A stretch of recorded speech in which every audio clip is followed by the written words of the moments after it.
রাম নারায়ণ রাম। যাওয়ার সময় এক সাধুর মেলা জায়গায় সব বসে আছে, হোম জ্বালিয়ে জ্বালিয়ে 2-4-500। কোন ঘটনাটা দিয়েছে? আগুন নেবানো, সে আর গাঁজার কলকে ফাটানো। সেটা ছিল তো সেটা। অনেকগুলো ঘটনা সেখানে ছিল। অল্প বয়স, তারা এক জায়গায় সাধু জ্বালাচ্ছে হোম ওখানে করার জন্য জ্বালাচ্ছে, একটা ভিজে একটা কাঠের টুকরো ছিল আর কি, জ্বালাতে পারছে না। আমি কি হয়ে সাধু, তুমি আগুন জ্বালাতে গিয়ে এত পরিশ্রম করছো, হ্যাঁ? তোমার জ্বলছে না কাঠ, জোরে ফু দাও। তারপরে সাধু বলছে, বাবা ফু তো দেই, জ্বললো তো না, আরো জোরে ফু দাও। যখন ফুয়েছে করে ফু দাও, যখন ফু দিল তখন কাঠ জ্বলে উঠছে। তখন সেই সাধু আবার গিয়ে বললো, রাসুসেনের মুখ দিয়ে বললো, হুসেন দেখে এসে বললো যে আমি আমার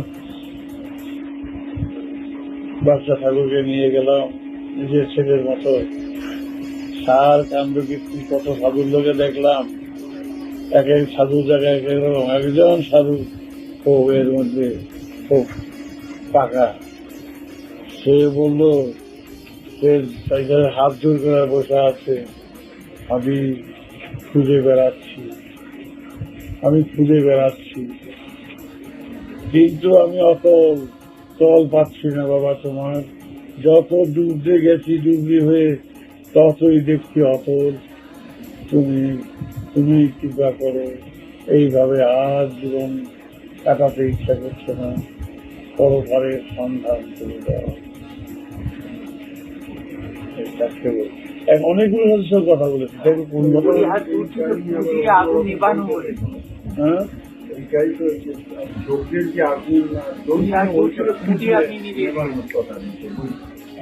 জ্বালানো ছিল, পুড়িয়ে নেবানো ছিল। এটা মনে হয় একটা জায়গায় আলোচনা করে ঘাড়ে করে দিতে, ওটা মনে হয় অনেকে কলকি টানছে, সেখানে মনে হয় বলেছি যে তোমাকে টানই ঠিক নাই, 2-3 জায়গার ঘটনা তো, টানই ঠিক নাই। এইটা কি করেছে, কলকি খাচ্ছ, এখান থেকে টাইনা কলকি ফাটাও, তাহলে বুঝতে পারবো তোমার টান ঠিক আছে। এই কি কখনো ফাটবে? তাহলে এইটা টানতে টানতে কলকি গরম করলে কলকিটা গরমই হয়েছে, চোখে ফাটছে তো না, কলকি তো ফাটছে না, এটা ফাটাও তখন এসে বলছিলাম, এটা ফাটাও। গল্পগুলো ভুলে যাচ্ছি তো, কতদিনের কথা। একটা লোক একটা আরেকজনের ঘরে এই ঘটনাটা তো একটা লোক আরেকজনের ঘটনা যোগ হয়ে যেতেছে, তখন ফাটাও। তখন আমি বললাম, দেখো আমি কলকি খাই না, আমি দেখো কিন্তু দাম দেবো, ফাটাস করে ফেলে যাবে। তখন খুব এইসব ছিল তো বাচ্চা, এগুলো একটা আনতেছি, কলকাতা ফাস্ট করে ফেলে গেছে। আর হোসেন না দেখে, আরে কি করলা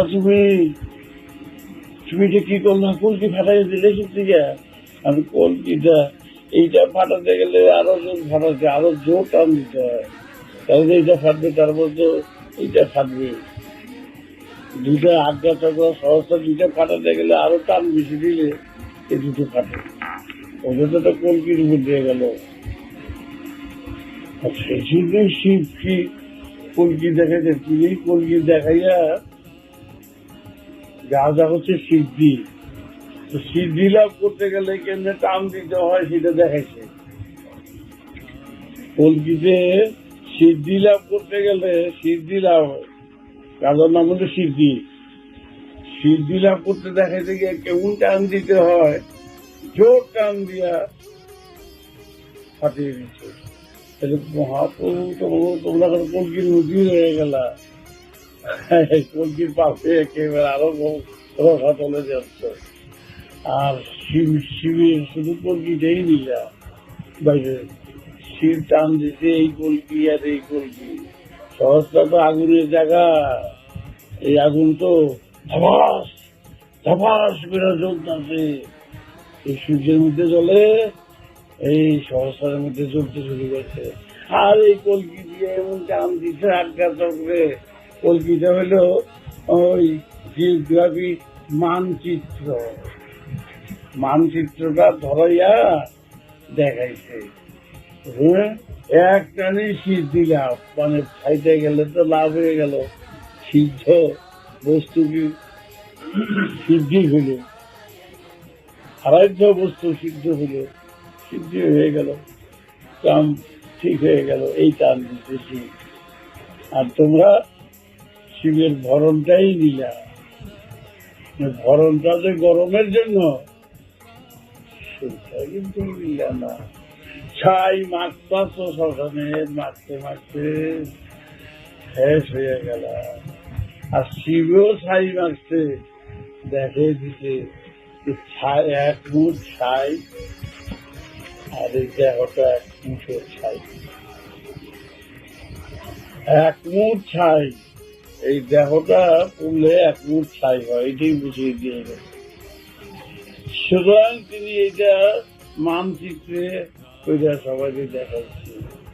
আমি মানচিত্রে সে সবসময় ওই মধ্যেই থাকতো, দেখো ছাই, এদের কত সাজাবা, কত সাজাইবা, যেটা ছাইয়ে পরিণত হবে তারে সাজাইয়া গুছাইয়া এর লোকে কি লাভটা হতো সবই বলেছে।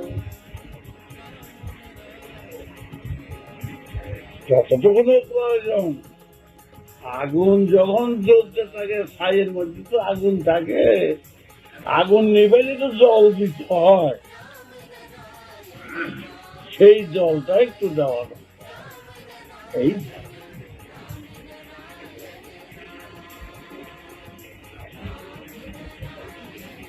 ওইটা ছিল তখন